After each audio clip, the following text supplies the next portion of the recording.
नमस्कार. महासागरच्या खरीखरीमध्ये मी सुजाता आपले स्वागत करते. काल महायुतीच्या समन्वय समितीची बैठक झाली. आगामी स्थानिक स्वराज्य संस्थांच्या निवडणुकीची तयारी करण्यासाठी कार्यकर्त्यांना कामाला लावायचे आहे. ते अत्यंत गरजेचे असते. सरकार कोणाचेही असले तरी सर्वांना आमदार खासदार करता येत नाही. मग काम करणाऱ्या कार्यकर्त्यांना कसे सांभाळावे हा प्रश्न असतोच. कार्यकर्त्यांना सांभाळून ठेवण्यासाठी महामंडळावरती नियुक्ती करणे हा मार्ग सर्व सत्ताधारी स्वीकारत असतात. ज्याप्रमाणे मंत्रिमंडळात मलाईदार मंत्रालये किंवा मलाईदार खाते मिळवण्यासाठी मंत्र्यांची धडपड असते, त्याचप्रमाणे प्रतिष्ठेची किंवा मलाईदार महामंडळे मिळावी आणि यावर नियुक्ती व्हावी यासाठी नेत्यांसाठी काम करणारे कार्यकर्ते तन मन आणि धनाने धडपडत असतात.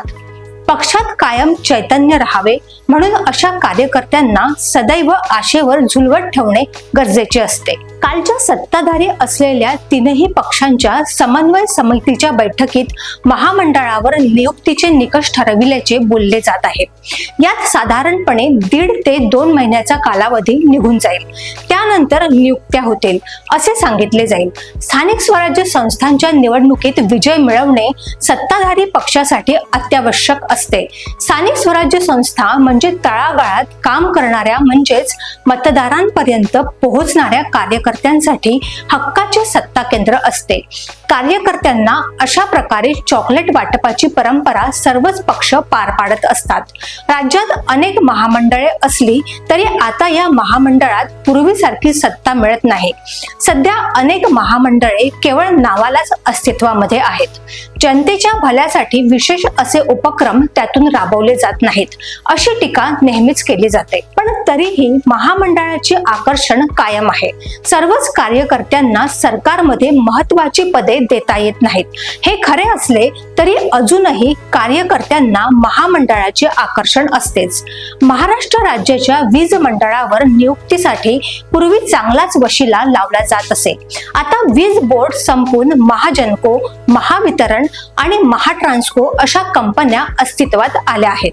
त्यामुळे या कंपन्यांवर अनेकांचा डोळा असतो. पूर्वी मरापम म्हणजेच महाराष्ट्र राज्य परिवहन महामंडळावर अनेकांचा बारीक डोळा असे. हे एसटी महामंडळ दिवसेंदिवस आता खड्ड्यात जात आहे. तिकीट विक्रीतून जेमतेम कर्मचाऱ्यांचा पगार निघतो आणि एसटी प्रवासात ज्या सवलती दिल्या जातात त्या पैशातून जेमतेम खर्च भागतो. तोटा काही कमी होत नाही. अशी अनेक महामंडळे अस्तित्वात असली तरी त्यांची नावेही अनेकांना माहीत नाहीत.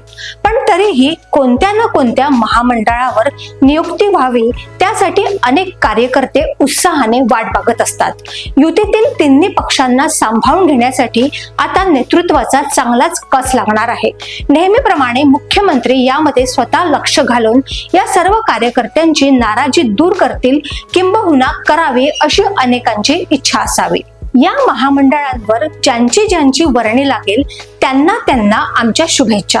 आतापासून सर्वच महामंडळ इच्छुक कार्यकर्त्यांनी जोरदारपणे कामाला लागावे आणि आपले हक्काचे पद मिळवावे यासाठी त्यांना वेगळे काही करण्याची गरज नाही. प्रत्येक कार्यकर्त्याचे गॉडफादर आहेत. ते आपले वर्चस्व दाखवून कर्तव्य पार पाडत असतात. कारण या कार्यकर्त्यांच्या बळावरच त्यांना पुढील निवडणूक जिंकायची आहे. राजकारणातील हा प्रयोग अनेक वर्षांपासून सातत्याने सुरू आहे. पुढेही तो तसाच सुरू राहील यात शंका नाही. आता फक्त मुहूर्ताची वाट पाहायची. तो मुहूर्त निघाला रे निघाला की कार्यकर्त्यांचे चांगलेच होईल यात अजिबात शंका नाही. अशाच घडामोडींसाठी बघत रहा महासागर. अजूनही तुम्ही आमच्या चॅनलला सबस्क्राईब केलं नसेल तर लगेच सबस्क्राईब करा, लाईक करा, शेअर करा आणि बघत रहा महासागर. नमस्कार.